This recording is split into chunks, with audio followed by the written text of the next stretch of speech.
Aji Setiawan terlihat sibuk dengan handphonenya. Sesekali wajahnya semeringah. Aji terlihat senyum-senyum memandang handphonenya. Perasaan Aji memang tengah berbunga-bunga. Aji yang kesehariannya bekerja sebagai pengepul barang bekas baru saja berkenalan dengan wanita cantik asal desa Karangsembung, Brebes. Gadis berperawakan manis itu bernama Parti. Sehari-harinya, gadis muda asal Brebes ini bekerja sebagai penjual jasa ukur tensi. Biasanya, ia menjajakan jasanya berkeliling pasar Margadana. Parti juga sedang mengenyam pendidikan di salah satu kampus yang ada di Brebes. Setelah saling tukar pesan dan merasa nyaman, keduanya pun lantas janjian untuk bertemu. Aji kemudian mendatangi pasar Margandara, tempat biasa Parti banyak menghabiskan waktunya. Pertemuan pertama begitu berkesan bagi Aji dan juga Parti.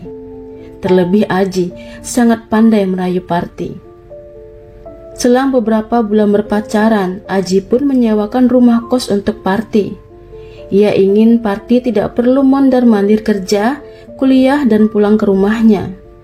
Rumah kos yang disewa tak jauh dari pasar Margandara. Aji rela menyisihkan uang hasil mengepul barang-barang bekas untuk biaya kos Parti. Kala itu, Aji harus membayar 450.000 per bulan. Semenjak saat itu, keduanya pun sering bertemu. Dan setelah Parti kos, tentunya Aji jadi lebih leluasa mendatangi Parti. Hingga pada akhirnya, keduanya pun sudah terbiasa melakukan hubungan suami istri. Tak terasa, lebih 1 tahun sudah hubungan keduanya berjalan, dan hampir 1 tahun sudah dosa itu mereka sering kerjakan. Bagi Parti, meskipun Aji hanya seorang pengepul barang bekas, ia tetap menerima Aji apa adanya. Bahkan saking cintanya pada Aji, Parti rela kesuciannya ia berikan begitu saja pada Aji. Meskipun Aji belum pernah mengajak dirinya untuk menikah.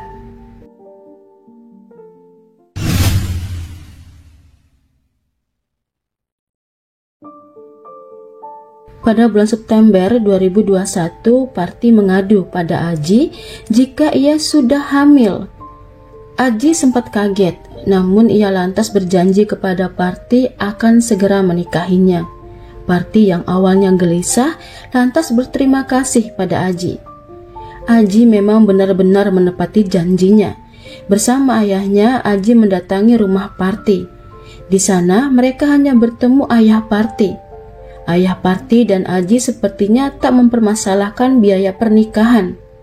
Namun, tiba-tiba di tengah-tengah obrolan, Aji mendadak meminta kelonggaran waktu. Alasannya, ia sama sekali belum ada uang. Parti tentunya kaget, apalagi waktu yang diminta Aji tidak bisa ia pastikan kapan.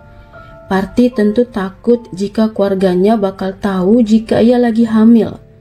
Di hadapan kedua orang tua mereka, keduanya pun bertengkar, terutama Parti. Ia mengamuk. Ayah Aji saat itu sempat menegur Aji, namun Aji tetap dengan ucapannya jika ia lebih memilih untuk menunda hari pernikahan dengan waktu yang belum bisa ia pastikan. Mendengar itu, Parti hanya bisa pergi sambil menangis, meninggalkan Aji bersama ayahnya. Selepas kejadian itu, Parti masih tinggal di kos tempat yang sama yang disewakan Aji untuknya. Parti juga masih kuliah dan bekerja sebagai penjual jasa ukur tensi darah. Bulan demi bulan berlalu, hingga awal tahun 2022, Parti memilih berhenti kerja dan juga tak masuk kuliah. Parti yang dalam kondisi hamil tentunya membutuhkan biaya hidup. Lantaran kondisinya itu, Parti pun meminta biaya hidup pada Aji. Terlebih usia kandungannya sudah 6 bulan. Namun, saat bertemu dengan Aji masih saja belum mau menikahi Parti.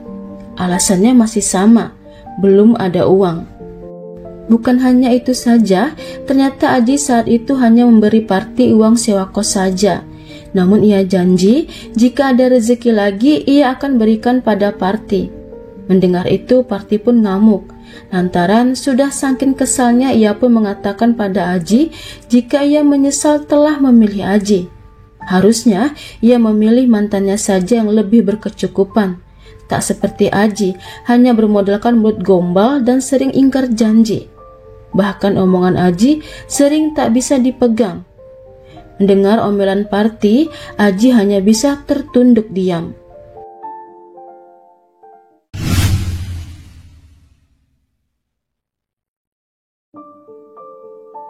Jumat malam, tanggal 4 Maret 2022, Aji menjemput Parti di depan kosnya. Saat itu perut Parti sudah nampak membesar. Aji datang menjemput dengan motor Yamaha Jupiter yang kondisinya sudah tua. Dengan melihat kondisi motor Aji saja, semua orang juga tahu jika Aji laki-laki tak berduit. Kedatangan Aji ke kos Parti sempat dilihat ibu-ibu penjual angkringan yang berjualan di depan kos Parti. Namun ibu tersebut tak bertanya atau menegur mau kemana Parti dan Aji pada saat itu. Ia hanya diam dan melihat saja. Sementara itu, selama dibonceng Aji, Parti terus-terusan mengomel. Ia masih saja membanding-bandingkan Aji dengan mantannya. Parti juga mengomel jika ia sangat menyesal berkenalan dengan Aji, laki-laki yang hanya bermodalkan omongan, tapi tak ada omongan yang bisa dipegang. Hingga Aji membawa Parti ke arah persawahan, Parti menjadi marah. Tadi ia berharap akan diajak makan, tapi kok malah dibawa ke sawah. Lantaran kesal, Parti terus-terusan mengomel sepanjang jalan. Aji lantas berhenti. Pria yang hanya bekerja sebagai pengepul barang bekas itu lantas dengan teganya mendorong Parti dari motornya. Parti pun jatuh terduduk. Parti kemudian bangun. Wanita hamil itu tambah mengamuk. Keduanya pun cekcok mulut. Aji dengan nada tinggi membalas omelan Parti. Ia berucap jika ia sudah sangat sabar dengan tingkah dan omelan Parti. Tapi ia saat itu benar-benar sakit hati jika harus dibanding-bandingkan dengan mantan Parti. Parti pun tak mau diam. Ia menjawab jika ia juga sudah sangat sabar menunggu kepastian dari Aji, laki-laki yang hanya modal cakap tapi tak punya duit. Mendengar itu, Aji lantas menampar Parti. Kemudian Aji mencekik Parti hingga Parti meninggal di tempat.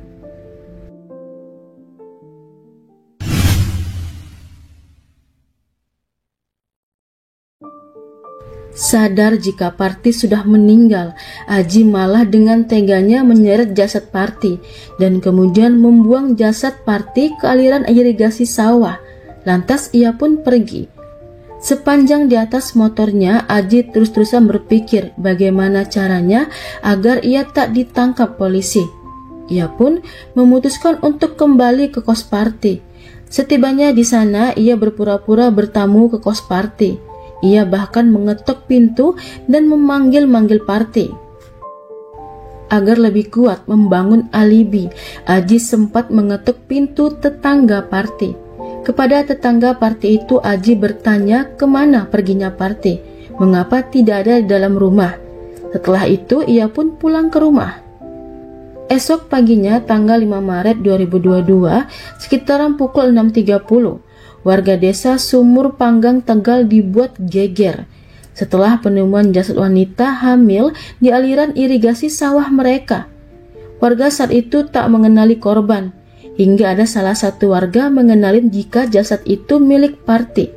Ia adalah ibu-ibu penjual angkringan yang jualan di depan kos-kosan Parti. Pihak kepolisian Polres Tegal pun datang setelah mendapatkan kabar jika ada jasad wanita ditemukan di saluran irigasi. Beberapa saksi diperiksa termasuk ibu penjual angkringan.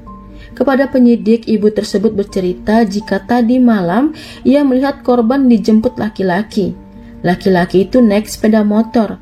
Saat itu ia sempat memperhatikan jika sayap depan motornya sudah patah setengah. Didasarkan keterangan ibu pedagang angkringan, pada tanggal 6 Maret 2022 tepat jam 3 sore, Aji pun ditangkap di rumahnya. Ia saat itu sedang tidur. Saat ditangkap, Aji tak mampu berkelit. Ia pun mengakui semuanya.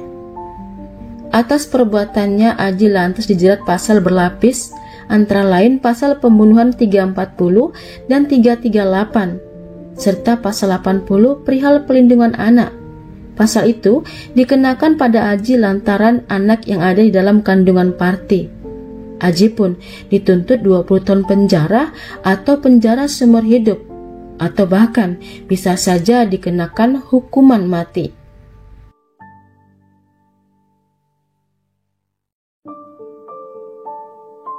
Hai semuanya, saya Yuni Rusli. Tentunya saya mengharapkan dukungannya agar channel ini bisa lebih berkembang. Karenanya saya menunggu kritik dan sarannya. Kalau begitu, sampai di sini dulu kisah dan cerita kali ini. Terima kasih sudah menonton. Sampai ketemu di kisah-kisah lainnya.